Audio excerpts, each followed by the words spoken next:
Tactical RPGs are having a quiet renaissance.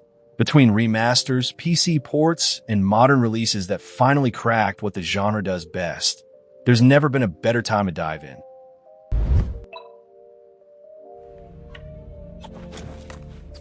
War Tales is a medieval mercenary RPG that doesn't coddle you. Released in full in 2023 by Shiro Games, this is a game about managing a company of sellswords in a world recovering from plague, where money is always tight, loyalty is earned rather than assumed, and every contract carries risk your squad might not survive. The open world structure is what separates it. You choose where to go, what jobs to take, and how to grow your company. Hire too many mercenaries and payroll breaks your budget. Keep the group too small and difficult contracts become impossible. That economic tension never fully releases, which keeps decisions feeling meaningful even during quieter stretches. Combat is turn-based on grid-based maps with engagement zones that restrict movement and punish reckless repositioning. Each unit has a class: Ranger, Brute, Spearman, Archer, with skill trees that reward specialization. The companion systems attach individual mercenaries to specific roles, and watching them develop from ragged recruits into capable fighters creates genuine attachment. Crafting, cooking, and camp management add survival layers that reinforce the mercenary fantasy. Keeping morale high matters mechanically. Demoralized units underperform in combat, meaning neglecting your crew has real consequences. Early game is brutally unforgiving, punishing new players before they understand the systems. Some regions feel underwritten, with thinner quest content. For players who want deep tactical combat embedded in a living world, War Tales delivers something few genre games attempt.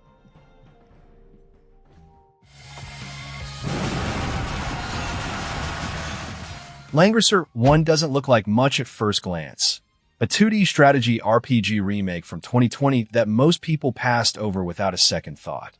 Spend a few hours with it, and the elegance of its design becomes impossible to ignore. This is one of the most carefully constructed tactical systems of the 16-bit era, rebuilt with modern presentation and quality of life improvements that make it genuinely playable without stripping away the challenge. The core mechanic is the commander and troop system. Your hero leads a squad of soldier units that fight alongside them, absorbing damage and extending your attack range. Managing these soldiers, keeping them alive, positioning them to threaten multiple enemies, using them as shields when necessary, adds a layer of resource management that most tactical games ignore entirely. After certain chapters, heroes evolve into different class paths with distinct abilities. Choosing between light or dark branches, mounted or infantry focus, shapes how units fight and which troops they can hire. The scenarios themselves are tight and elegantly designed. Victory conditions vary: seize strongholds, protect commanders, defeat specific units, and the maps punish passive play.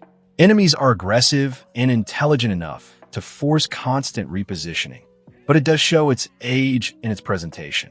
Despite the remake's visual upgrade, character designs are distinctly retro, and the story leans on classic fantasy archetypes without doing much to subvert them. Some scenarios have brutal difficulty spikes that feel more punishing than rewarding. For strategy fans who appreciate mechanical depth over cinematic polish, Langrisser 1 holds up remarkably well.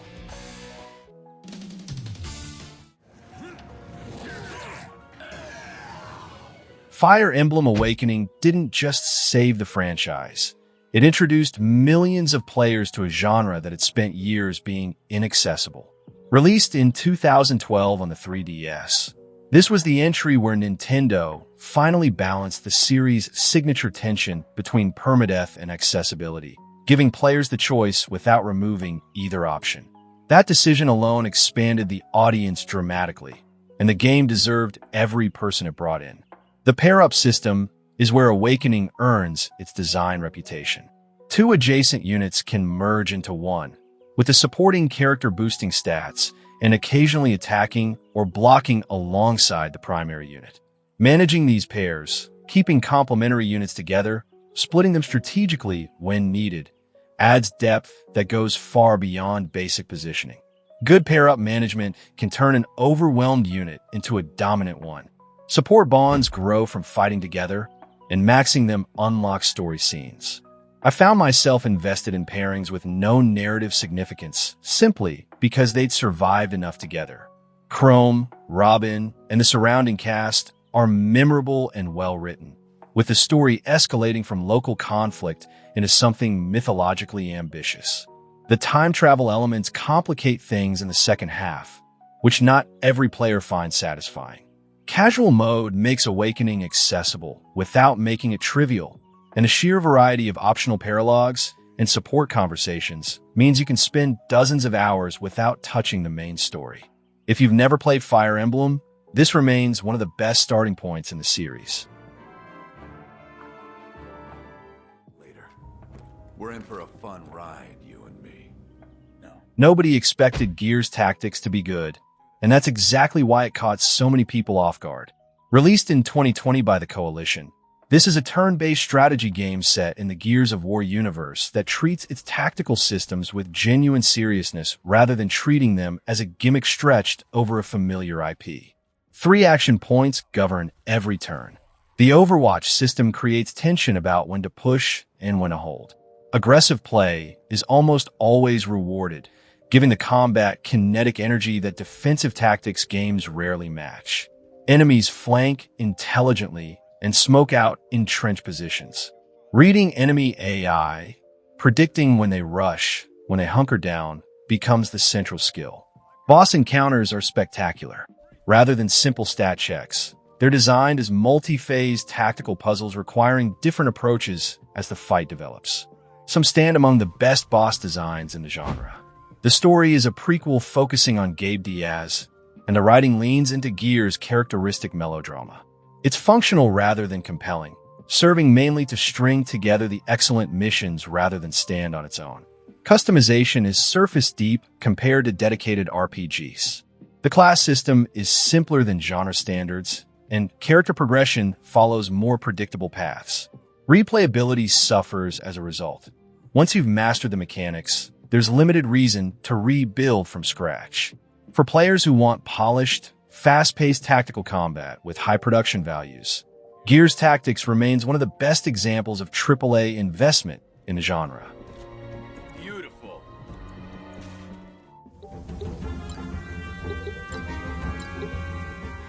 Fell Seal, Arbiter's Mark, is unambiguously a love letter to Final Fantasy Tactics, and it earns that comparison through sheer mechanical commitment. Released in 2019 by 6 Eyes Studio, this indie tactical RPG wears its inspiration openly while building something deeper and more replayable than many fans expected. Characters equip 2 jobs simultaneously, drawing abilities from both. A Mender cross-trained as a wizard heals and casts. A knight cross-trained in gambler swings between devastating crits and misses. Finding synergies becomes an absorbing puzzle. Job mastery unlocks passive abilities that carry across your equipped classes, meaning early investments pay off in unexpected ways later. Planning which jobs to master in what order feels genuinely strategic rather than arbitrary. The roster is large enough that multiple playstyles can coexist without any feeling objectively superior. The story follows arbiters, enforcers for an immortal council, who uncover a conspiracy threatening the system that keeps civilization stable. The writing is earnest and competent without being remarkable. Dialogue occasionally leans stilted, and some character motivations arrive underexplained. Maps have varied elevation and environmental hazards. Difficulty is adjustable, which helps. Some late-game encounters are punishing on default settings. Character sprites show indie budget constraints, but strong creature and environment design keeps things visually interesting. For FFT fans especially, Fell Seal is essential, a game that takes the job system seriously and builds something genuinely worth mastering.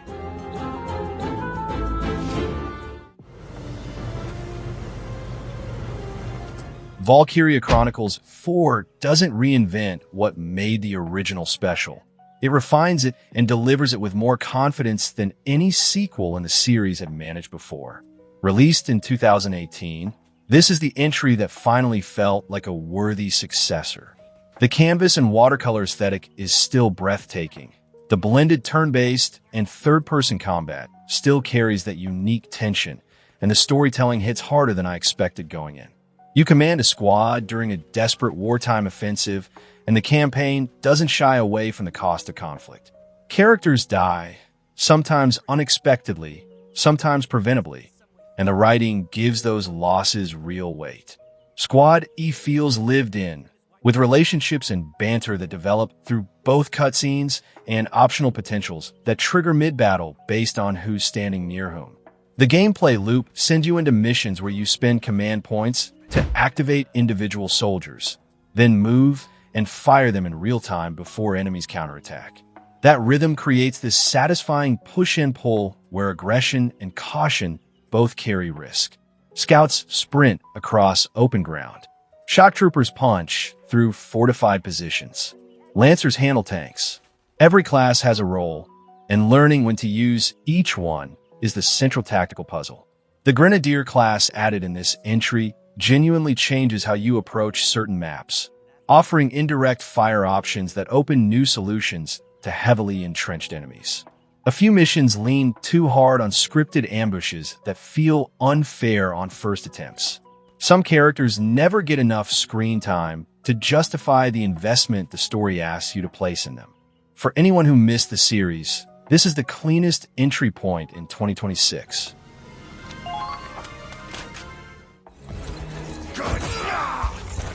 Unicorn Overlord is one of those games that sneaks up on you.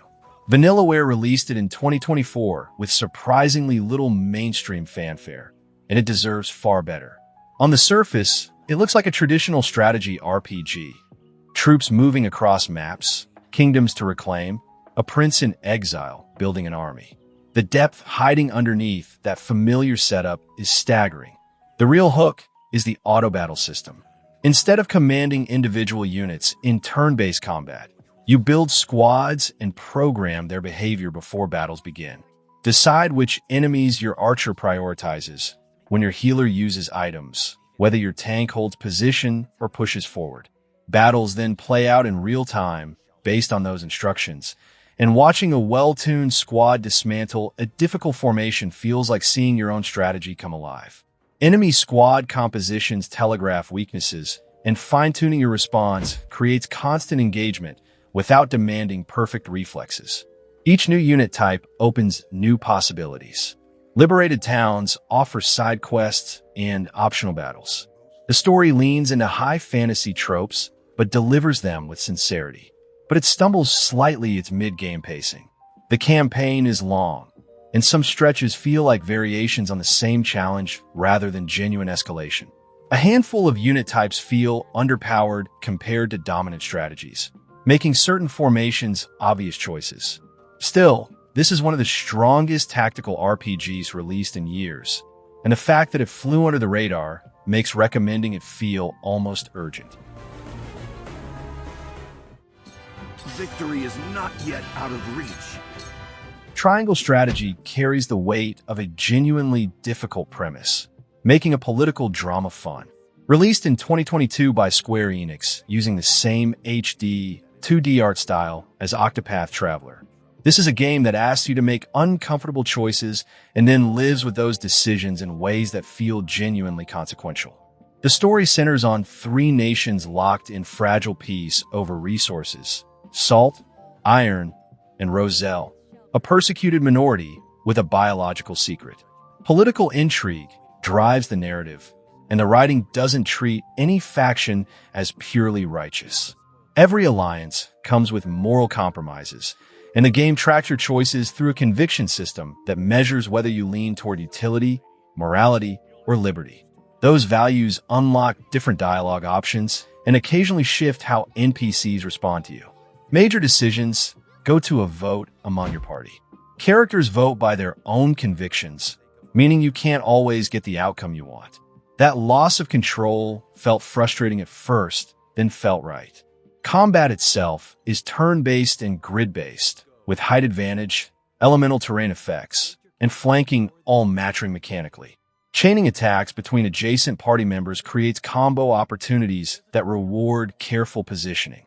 Each unit is handcrafted rather than customizable, which keeps the roster feeling distinct but limits experimentation. The pacing is the biggest hurdle. Long cutscenes and dense political dialogue can stretch between battles, testing patience. The story's 3 routes mean a single playthrough leaves major questions unanswered, requiring multiple runs to see the full picture. Triangle strategy rewards patience with the genre's most mature narrative.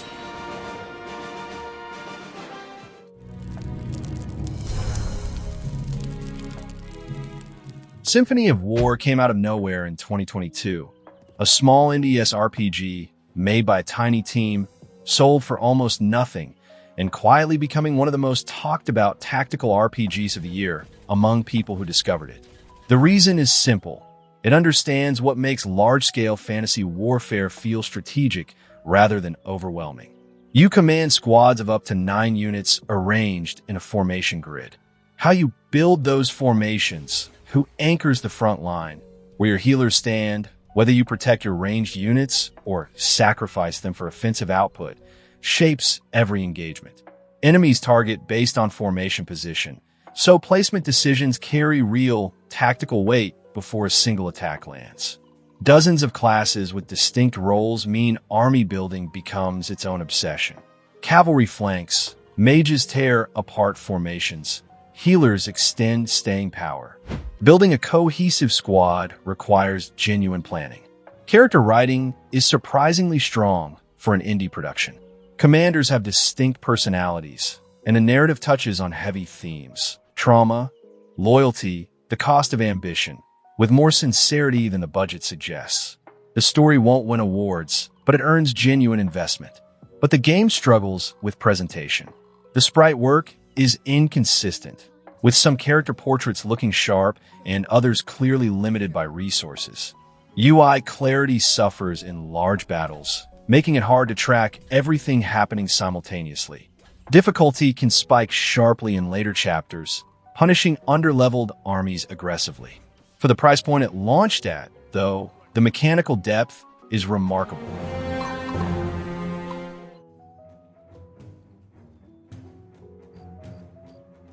Battle Brothers doesn't care about your feelings. Released in 2017 by Overhyped Studios, this is a turn-based mercenary strategy game that strips away narrative comfort and asks one question: how long can you keep your company alive? No chosen heroes, no prophecies, no guaranteed path to victory. Just a procedurally generated world that will chew through your best fighters without warning. Every brother has a name and traits affecting morale and performance. A farmhand grinds into a reliable frontliner. A cocky noble cracks under pressure. Losses will happen. Combat unfolds on hexagonal grids with fatigue, morale, and positioning all being important. Armor degrades mid-battle. Enemies target wounded brothers.